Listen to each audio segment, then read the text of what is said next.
Welcome back to सुबह सवेरे पाकिस्तान। और जिस तरह से अब कोविड के बाद स्कूल्स खुल गए हैं तो वालिदैन बड़े परेशान हैं बच्चों के लंच के हवाले से भी, क्योंकि बच्चे जो हैं वो घर बैठकर जितनी उन्होंने फरमाइशें की हैं इस पूरे टाइम में और जितना उन्होंने खा लिया है फास्ट फूड और ये वो चीज़ें, तो अब वो स्कूल के लंच के हवाले से जो है ना वो भी बहुत सारी अब उनकी फरमाइशें कि हमने स्कूल जाना तो लंच बॉक्स में हमें बर्गर चाहिए, हमें ये चीज़ चाहिए, मतलब वो अपनी मर्ज़ी की चीज़ें चाहते हैं। लेकिन बच्चों को गैर सेहतमंद और जिस तरह से कह लें सस्ती गैर मयारी खाने की चीज़ों से आपको बचाना है, बहुत ज़्यादा ज़रूरी है। और तमाम वालिदैन ये चाहते भी हैं, मगर इसके लिए थोड़ा सा कुछ हमें काम भी करना पड़ेगा। कुछ मुतबादिल माओं के पास शायद ऐसा होता नहीं है, जिसके नतीजे में बच्चे ये कर रहे होते हैं कि स्कूल से मिलने वाली हम मुज़रे सेहत चीज़ें इसलिए कह रहे हैं कि हमें नहीं पता कि वो कैसे बनी है, कब की बनी हुई है, और बच्चे को तो बिल्कुल पता नहीं लगता। और फिर अक्सर बच्चे ये शिकायत करते हैं कि हमारे पेट में दर्द रहता है। बिल्कुल, और फिर पेरेंट्स समझ रहे होते हैं कि पेट में दर्द का बहाना कहीं लगता है, स्कूल में कोई टेस्ट वगैरह उस वजह से लगाते भी रहे। खैर ऐसे मेरे जैसे कई बच्चे लगाते, मेरे जैसे भी लगाते रहे, लेकिन वैसे हर बार ये बहाना जो होता है बहाना नहीं होता। कई दफ़ा जो बच्चे हैं ना वो इस तरह की चीज़ें खा लेते हैं जिससे वजह से उनके पेट में दर्द हो जाता है। लेकिन ऐसे जो ख़ास तौर पे माएँ हैं उनको चाहिए कि इस बात का एहतमाम करें कि स्कूल के औकात में बच्चों को जो खुराक मिल रही हो वो ग़िज़ाइयत के मयार पर भी पूरी उतर रही है। और सबसे पहले इस बात को यकीनी बनाना चाहिए कि बच्चे घर का ही खाना खाएं, उनको आदत डालनी चाहिए। सबसे मुश्किल चीज़ यही है कि जो आपने बच्चे के लिए बनाया है बच्चा उस पर राज़ी हो जाए खाने के लिए। मैं इकरा से बात कर रहा था, सारा फारूकी हमारे साथ मौजूद है, उनको पहले शामिल गुफ्तगू करते हैं। सारा अस्सलाम वालेकुम। हम ये बात अभी कर रहे थे कि मामला ये है कि मुझे तो बहुत ज़्यादा फैसिनेट करता था दूसरे बच्चे का लंच बॉक्स। इकरा को ऐसा नहीं था, लेकिन सारा को भी करता था। तो हम इधर से बात शुरू करेंगे कि हमें दूसरे का लंच क्यों अच्छा लग रहा होता है जो दूसरा बच्चा लेके आता है, और फिर माएँ ऐसा क्या करें कि बच्चे घर की चीज़ें खाएं। सारा ये हमें बताएं, क्योंकि आपके साथ भी ऐसा होता था, मेरे साथ भी होता था। तो तमाम हम ज़्यादातर बच्चों को चलें कह देते हैं कि ऐसा होता है। पहले तो ऐसा क्यों होता है कि हमें दूसरे का लंच बॉक्स क्यों अच्छा हमें अपने घर के खाने की जो है एक तो आदत होती है, और दूसरा ये कि कई दफ़ा आपने भी नोटिस किया होगा एज एन एडल्ट भी जब हम किसी और के घर जाते हैं तो हमें खाना फैसिनेट कर रहा होता है। तो ये नेचुरल सी चीज़ है कि आपको अपने खाने की जो है वो आदत हो चुकी होती है, अब आप कुछ डिफरेंट ट्राई करना चाह रहे होते हैं। तो इसलिए बच्चों को जो है वो दूसरों के लंच बॉक्सेस जो है ज़्यादा अट्रैक्ट कर रहे होते हैं। लेकिन इसका मतलब ये नहीं है कि हम लोग जो है बिल्कुल ही उनको साइड पे कर दें और उनको जो है कुछ अच्छा ना दें। आप खुद से भी प्रिपेयर कर सकते हैं, घर में डिफरेंट चीज़ें हैं जो आप घर में प्रिपेयर कर सकते हैं और उनको लंच बॉक्स जो है प्रॉपर बना के दे सकते हैं, और ये ज़रूरी भी है। उसकी एक बड़ी रीज़न ये है कि आजकल अगर आप देखें तो बच्चों में डेफिशिएंसीज बहुत सिवियर होना शुरू हो गई हैं। बहुत सारी न्यूट्रिशनल डेफिशिएंसीज हो गई हैं, विटामिन्स की, मिनरल्स की ग्रोथ नहीं हो रही है, हाइट नहीं इंक्रीज़ हो रही है, पेरेंट्स परेशान हो जाते हैं कि भाई मेंटल डेवलपमेंट भी इफ़ेक्ट होना शुरू हो जाती है। वो इसीलिए है या तो आप सुबह नाश्ते में उनको कुछ नहीं दे रहे होते, कई लोग जो है सिर्फ दूध का गिलास पकड़ा देते हैं और वो बच्चा जो है वो स्कूल चला जाता है, और कई लोग जो है वो लंच में सिर्फ वो कुछ पकड़ा देते हैं या पैसे पकड़ा दिए या फिर वहाँ से कुछ ले लो, ये इस तरह कर लिया।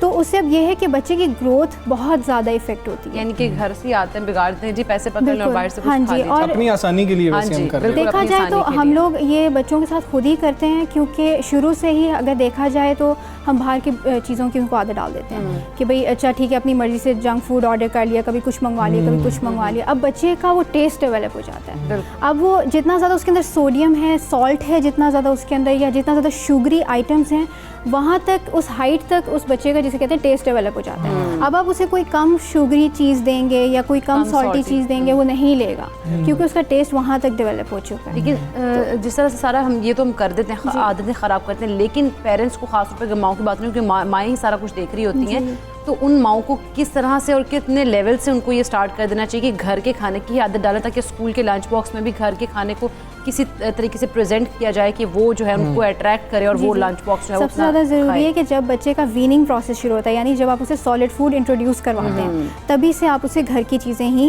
जो है इंट्रोड्यूस करवाएं, बाहर की कोई चीज़ ना उसको खिलाएं। आपने देखा होगा अक्सर 2 साल के बच्चे जो हैं या 1.5 साल के बच्चे, 2 साल के बच्चे, उनके हाथ में आपको कभी चॉकलेट आपको जो है वो टेस्ट करवा रहे होते हैं, कभी कोई चीज़ पकड़ा दी, कभी टॉफ़ीज़ जो है टेस्ट करवा दी। अब उस बच्चे का टेस्ट उस चीज़ के लिए डेवलप हो जाता है, फिर वही बच्चा बाद में जाके ज़िद करता है कि नहीं मुझे वही चीज़ खानी है, और फिर वो घर का खाना नहीं खाता।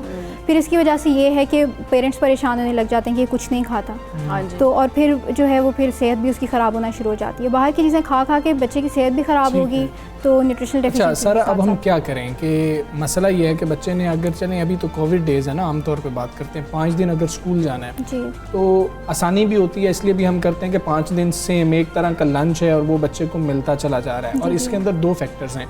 एक तो चलें शायद इसलिए कि हमारे लिए आसानी है और भी बहुत से काम करने हैं, दूसरा ये कि कुछ फैमिलीज अफोर्ड भी नहीं कर सकती हैं कि वो बारहा बदलते रहें कि लंच क्या होना चाहिए। तो बच्चों को अट्रैक्ट करने के लिए माएँ किस तरह से इसमें कर सकती हैं कि एक दिन ये कर दिया या 2 दिन ये चीज़ कर ली फिर उसको तब्दील कर दिया।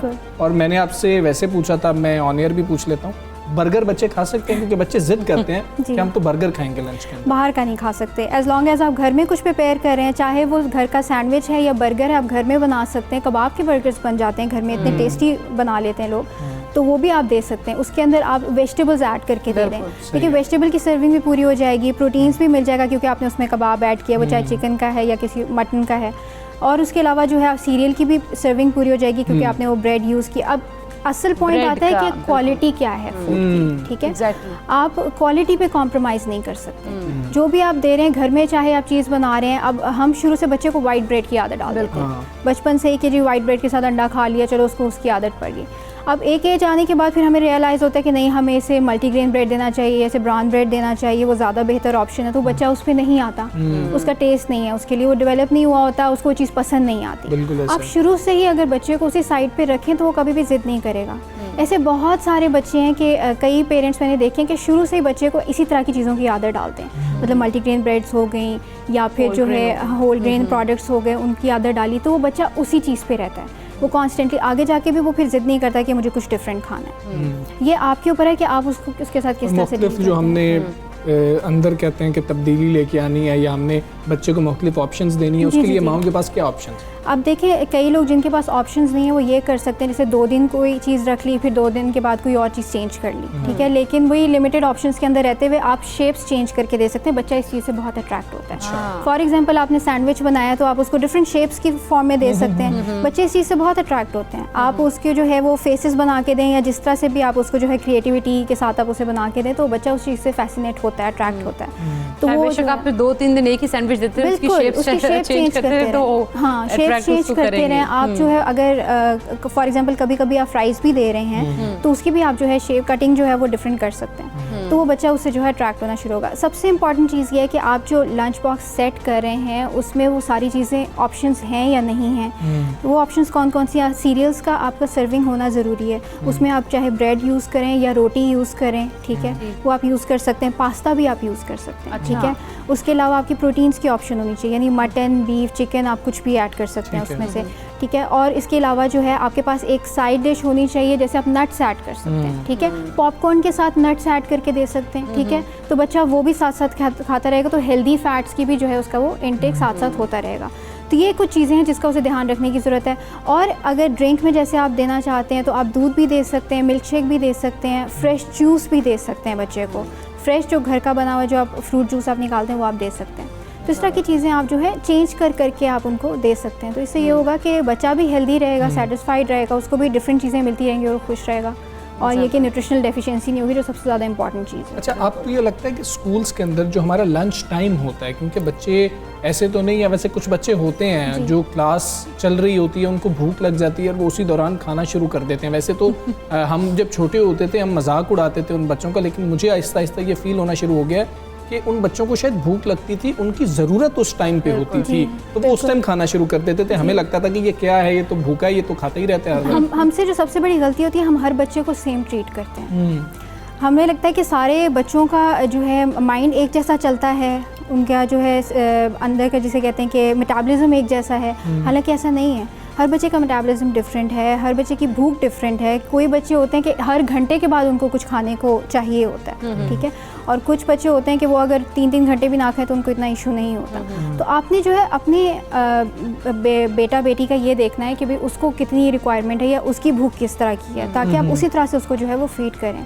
ये चीज़ें देखना बहुत इंपॉर्टेंट है, क्योंकि बच्चों हमने तो भाई को भी एक सैंडविच दिया था तो इसलिए तुम्हें भी एक सैंडविच दे रहे हैं, लेकिन उनकी भूख अलग हो सकती है। बड़ा इंपॉर्टेंट पॉइंट है, बिल्कुल हो सकती है। एक्टिविटी डिफरेंट होती है, हर बच्चा सेम लेवल पे ज़्यादा खेल रहा है तो उसको उसी तरह से ज़्यादा चाहिए। बिल्कुल, बहुत सारे बच्चे होते हैं कांस्टेंट कंसिस्टेंटली वो खेल कूद में इन्वॉल्व होते हैं या गेम्स में इन्वॉल्व होते हैं। कई बच्चे होते हैं वो इतना ज़्यादा नहीं होते, तो हर बच्चा डिफरेंट होता है, तो हर बच्चे को डिफरेंटली ट्रीट करना ज़रूरी है। जी बिल्कुल, ये बहुत चीज़ें जो ज़्यादा है ये पेरेंट्स को ज़रूरी देखना चीज़ है। बहुत ज़्यादा तो ज़रूरी है। हमारा जो लंच टाइम है, वैसे आपको लगता है कि स्कूल्स का ये ठीक है, इतना ही होना चाहिए, या फिर छोटे बच्चों के लिए कुछ मुख्तलिफ होना चाहिए? हम देखते हैं पूरे स्कूल में ब्रेक एक टाइम पे ही हो रही होती है, हाँ तो जी। उसके लिए भी कुछ तब्दीली होनी चाहिए कि आप माहिर ग़िज़ाइयत हैं, आपको लगता है कि इसमें भी कुछ प्रॉब्लम है? कर सकते हैं, इसमें भी चेंजेस कर सकते हैं। कई ऐसे जो छोटे बच्चे हैं उनकी थोड़ा सा हम लोग अर्ली टाइमिंग इस तरह से रख सकते हैं क्योंकि लंच टाइमिंग थोड़ी सी अर्ली हो जाए, और जो ज़रा ओल्डर एज के बच्चे हैं उनका हम थोड़ा सा जिसे कहते हैं कि लेट रख सकते हैं, उसमें इशू नहीं है। तो ये चेंजेस थोड़ी बहुत होनी चाहिए वैसे मुझे लगता है। और वैसे भी स्कूल्स में मुझे लगता है कि एक वो प्रॉपर लंच प्रोग्राम होना चाहिए कि स्कूल्स भी आपको वो फ्रेश प्रोडक्ट्स जो हैं वो प्रोवाइड करें उस बच्चे को। अगर वो घर से लंच नहीं लेके आ रहा तो स्कूल की जिम्मेदारी है कि वही चीज़। वैसे ये सारा ने बड़ा अच्छा पॉइंट रेज किया क्योंकि स्कूल को भी थोड़ा सा इसमें करना चाहिए हेल्प पेरेंट्स की। अगर बच्चे घर से नहीं लेके आए तो स्कूल में बाहर अगर प्रोवाइड देखा, हाँ जी, बाहर देखा जाए तो ये बहुत कॉमन है चीज़। वहाँ पे बच्चों के न्यूट्रिशन का बहुत ज़्यादा ध्यान रखा जाता है। उनको सारी जिसे कहते हैं जो न्यूट्रिशनल रिक्वायरमेंट है, जो फूड्स चाहिए, वो उनको उनके स्कूल से ही मिल रही होती हैं चीज़ें। तो मुझे लगता है यहाँ पे भी स्कूल्स में ये चीज़ कॉमन होनी चाहिए। ठीक है सारा, बहुत शुक्रिया आपका, सबसे पाकिस्तान का आप हिस्सा, और बड़ी अहम चीज़ है माओं के लिए खुसूसी तौर पे ये बहुत ज़रूरी है कि वो किस तरह से बच्चों का लंच तैयार कर रही हैं। और शेयरिंग इज़ केयरिंग तो हम ज़रूर कहते हैं, लेकिन बच्चों को ये भी सिखाएं कोविड डेज़ के अंदर हमने शेयर नहीं करना है, हमने अपना लंच खाना है, किसी से लेके भी नहीं खाना, किसी को देना भी नहीं है। लेकिन कोविड के बाद फिर से हम शेयरिंग इस केयरिंग वाले जो है वो रूल्स को फॉलो करेंगे। फिलहाल हमें उससे नुकसान खुदा न खास्ता हो सकता है। और अब हम एक और चीज़ पे बहुत ज़्यादा मेहनत कर रहे होते हैं, और हम मेहनत उस वक्त करते हैं कि जिस टाइम शायद पानी जो है ना वो सर से गुजर गया होता है और बाल भी सर से गुजर गए होते हैं बाल। वैसे ये ख्याल जो है ना हमजा को कल से बहुत ज़्यादा आ रहा है क्योंकि जब से ज़हाब के बाल देखे ना तो तब से हमजा ने सोचा कि हाँ जी, हमने कल शेयर किया था, ज़हाब के आपको बाल दिखाए थे, कितने लंबे बाल उन्होंने डोनेट किए थे, तो हमजा कल से डोनेट कर दिए। आज हमजा यही कह रहा था कि इतने लंबे बाल हों कैसे ना, पहले तो ये बात है। और मैंने बाल ना लंबे बाल, इसलिए बाल लंबे, यानी कि बाल लंबे तो मैं कह रही थी कि हूँ, और हमजा कहता है बाल होने चाहिए। मेरा पॉइंट है कि बाल हो। मेजॉरिटी मर्दों का मसला ही है कि यार सिर्फ बाल हो, कैसे से बाल उड़ शायद उतना मैटर नहीं करता।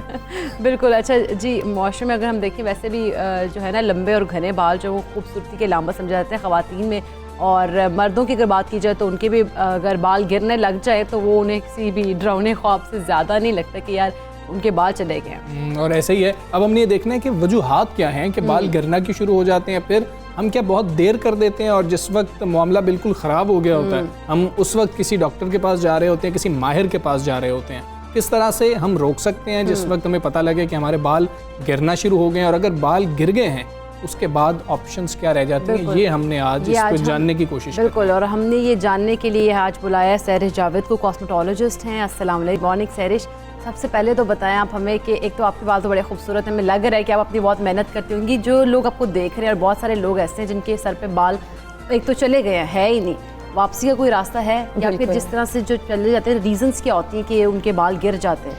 मुख्तलिफ वजूहात होती हैं। सबसे जो कॉमन है वो न्यूट्रिशनल डेफिशिएंसीज हैं, ग़िज़ा में जो कमी आ जाती है मुख्तलिफ चीज़ों की।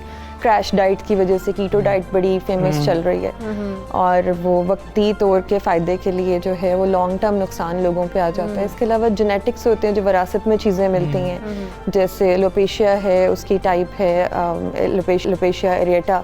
इसी तरह एंड्रोजेनिक एलोपेशिया है, बालचर जिनको जीन की किस्में हैं। ये हार्मोन्स की ज़्यादती से, एंड्रोजन जो हार्मोन है उसकी ज़्यादती से मर्दों में औरतों में दोनों में ये आ जाता है।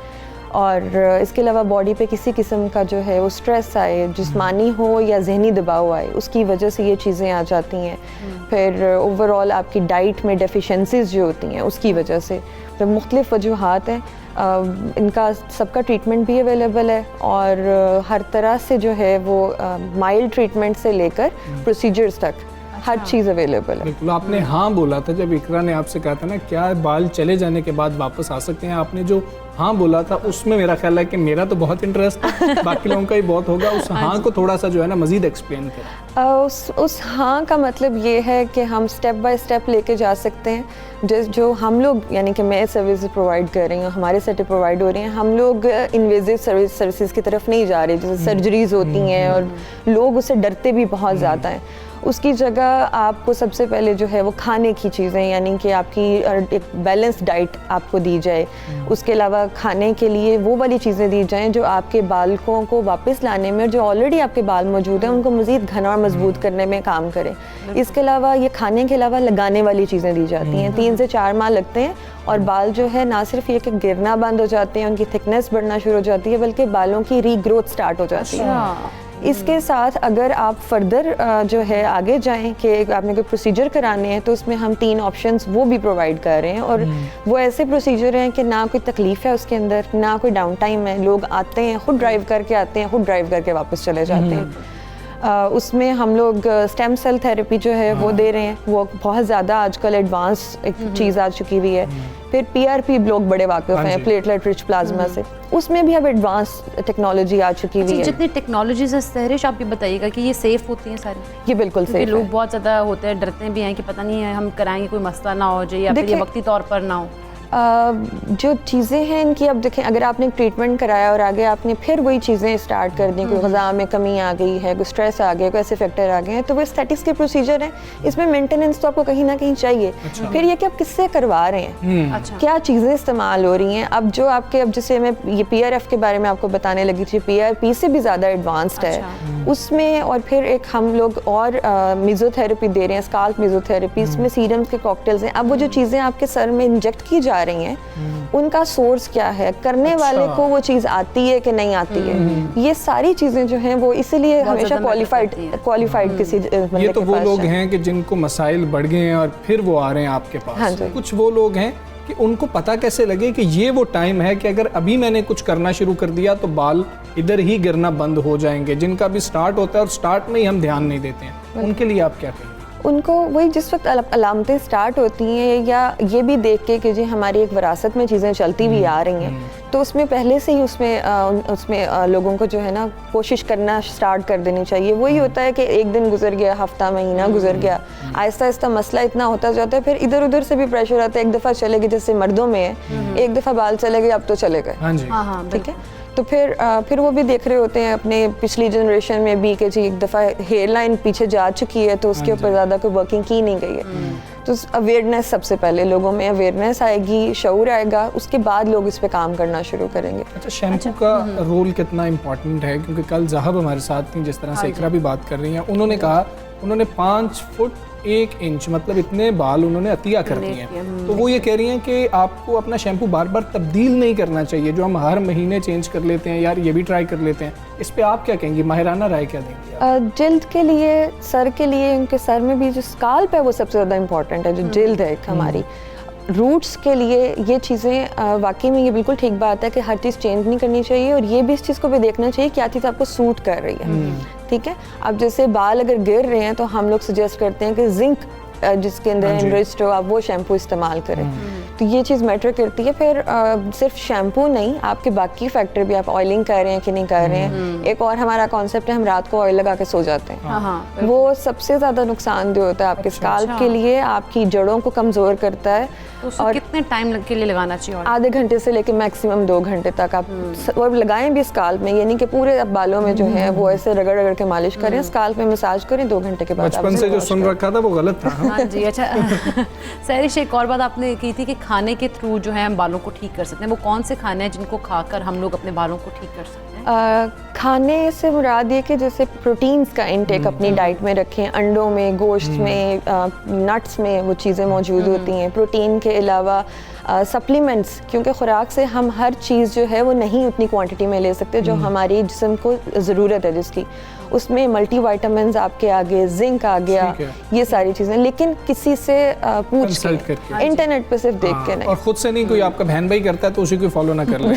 और शुक्रिया सहरिश, आप सब सवेरे पाकिस्तान का और बालों के मसाइल मुझे लगता है काफ़ी लोगों के हैं, कुछ उनको जवाबात मिल गए होंगे। हम दोनों को इजाज़त दीजिए, अपना बहुत ख्याल रखिए। अल्लाह हाफ़िज़।